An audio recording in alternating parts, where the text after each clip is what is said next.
Baik, masih dengan Sang Pencerita. Salam dari Pematang Siantar untuk kita semua. Kali ini bingkai cerita kita mengisahkan dua orang yang melaksanakan ibadat puasa di pastoran gereja Katolik di dua kota yang berbeda. Langsung saja kita menelusuri kisah mereka. Yang pertama dari kota Roma. Siapa yang berada di kota Roma? Yang berada di kota Roma adalah Denny Iskandar. Dia kemudian membagikan kisah ceritanya yang dimuat dalam majalah online. Saya bacakan kisahnya untuk kita. Genap sudah 4 bulan saya belajar hidup dan mengarungi bait-bait kehidupan di kota Roma, kota abadi, ibu kota negara Italia. Tentu sangat berbeda jauh dengan kehidupan di negeri saya lahir, Indonesia. Seumur hidup saya, kota Roma, ibu kota negara Italia, adalah kota dengan negara pertama di luar negeri yang tanahnya saya injak dan tempatnya saya singgahi. Terus terang saya belum pernah keluar negeri sebelumnya. Ada banyak pengalaman hidup yang saya dapatkan di sini, yang tentunya saja tidak didapatkan dan tidak dirasakan oleh teman-teman seangkatan dengan saya.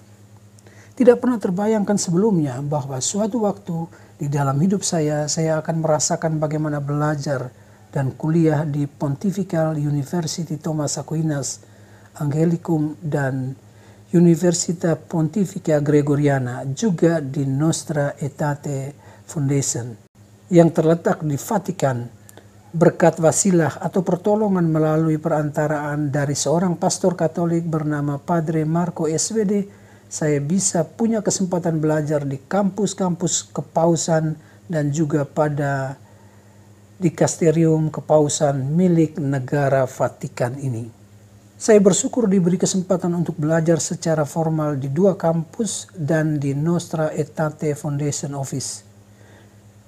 Dan disitulah tempat kerja Padre Marco tentang metode dan strategi serta pendasaran gereja Katolik bekerja dan memajukan dialog lintas agama untuk perdamaian dan kerukunan global. Saya belajar dan melakukan berbagai pengalaman untuk memperkaya diri. Ketika semuanya itu saya elaborasi dalam perbandingan dengan agama saya, Islam.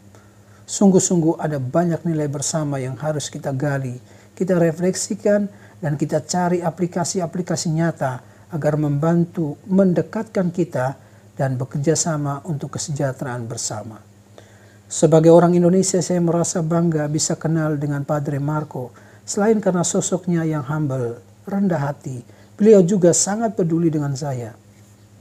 Yang sebenarnya bukanlah siapa-siapa. Saya bukan anak menteri, bukan anak gubernur, bukan anak wali kota atau bupati, bukan juga anak jenderal. Saya hanyalah orang kampung yang dengan campur tangan ilahi mendapat kesempatan belajar di Uni Eropa.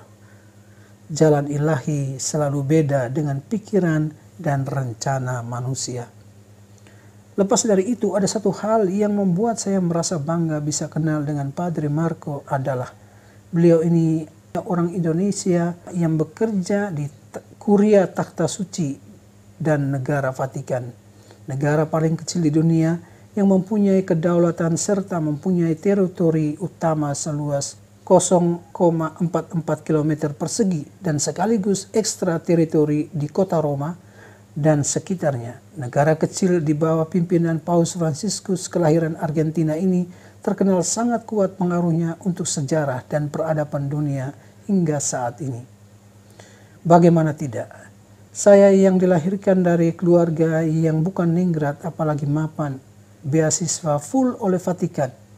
Bahkan lebih dahsyatnya lagi, negara Vatikan menjamin kehidupan saya mulai dari urusan besar seperti izin tinggal, asuransi, studi, hingga tempat tinggal dan makan minum. Rasanya tidak bosan-bosannya untuk berkata, saya bukan siapa-siapa. Saya bukan pemimpin organisasi, bukan anak kiai, dan juga bukan anak dari tokoh ini dan itu. Hanya dengan bermodalkan semangat dan keinginan saja, saya berangkat tinggalkan kampung halaman dan belajar hal-hal baru menyangkut keagamaan di kota Roma ini. Lain-lainnya tidak ada. Bahkan saya ingat betul modal awal saya ketika berangkat ke kota Roma. tanpa sponsor. Untungnya Tuhan itu maha baik. Dalam proses persiapan perjalanan menuju kota Roma, saya dibantu secara full oleh Bapak Kardinal Suharyo, Bapak Uskup Paskalis Bruno Sukur, OFM, Bang Melki Lakalena, juga Pak Putut Prabantoro. Betapa saya berterima kasih kepada mereka. Tanpa mereka saya tidak mungkin sampai di sini. Dalam rumus kehidupan saya meyakini tentang konsep wasilah, bahwa pertolongan Tuhan akan selalu datang bagi orang-orang yang berjuang, dan pertolongan Tuhan itu diturunkan datang melalui manusia yang memiliki sifat-sifat Tuhan. Rasa syukur saya tidak pernah berubah. Tidak terasa puas hanya tinggal beberapa hari lagi akan selesai dengan semua program di Roma dan Vatikan. Ramadan sudah sebentar lagi akan berakhir. Apakah Ramadan yang akan datang saya akan bisa berpuasa kembali seperti ini? Wallahu alam. Meskipun di kota Roma ini umat muslim hanya terhitung dengan jari, namun saya harus salut dan angkat jempol untuk keramahan dan keterbukaan pemerintah dan masyarakat di sini. Karena dalam praktik beragama, umat muslim bisa dengan bebas dan leluasa menjalankan ibadah puasa, sholat berjamaah, juga berpuasa. Sepanjang saya hidup di kota Roma ini, saya melihat dan merasakan betul bahwa umat muslim di kota abadi ini bisa mengekspresikan kehidupan beragama secara luas. Semua hak-hak beribadahnya terpenuhi. Kalau ada muslim yang tidak sholat atau tidak berpuasa, itu adalah persoalan pribadinya saja, dan bukan karena orang-orang non-muslim di sini yang mempersulit dirinya. Di kota Roma ada masjid agung yang besar, malah terbesar di Uni Eropa, dan ada juga puluhan musola yang digunakan sebagai tempat ibadat, termasuk juga ibadat sholat Jumat dan juga sholat tawarih. Salah satu musolanya terletak di wilayah Vittorio Emanuele bernama Musola Baitu Assalam, rumah keselamatan. Menariknya bahwa musola ini persis berdampingan dengan sebuah gereja Katolik. Satu hal lain lagi di kota Roma ini yang membuat saya juga sangat bersyukur adalah bahwa di sini alhamdulillah puasa saya selama bulan suci Ramadan ini lancar-lancar saja, alias tidak batal. Sahabat-sahabat Katolik yang serumah dengan saya memberikan kepada saya apa yang saya butuhkan untuk berpuasa. Dari Masjid Agung Roma saya mendapatkan daftar lengkap tentang jam sahur, jam sholat, jam matahari terbit dan jam matahari terbenam, dan jam buka puasa. Semua lengkap. Hal ini membuat puasa saya memiliki makna berbeda dan spesifik. Tidak seperti di Indonesia. Sebelumnya selama 9 tahun lebih, selepas keluar dari pondok pesantren, biasanya puasa saya selalu batal. Alhamdulillah, di kota abadi ini puasa saya berjalan dengan lancar.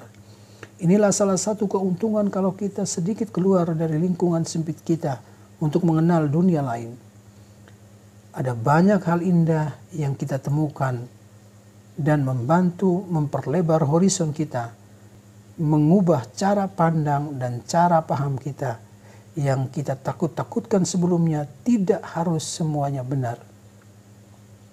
Saya berdoa semoga hari-hari dan malam-malam ke depannya lebih panjang, biar masih bisa tinggal lebih lama di sini.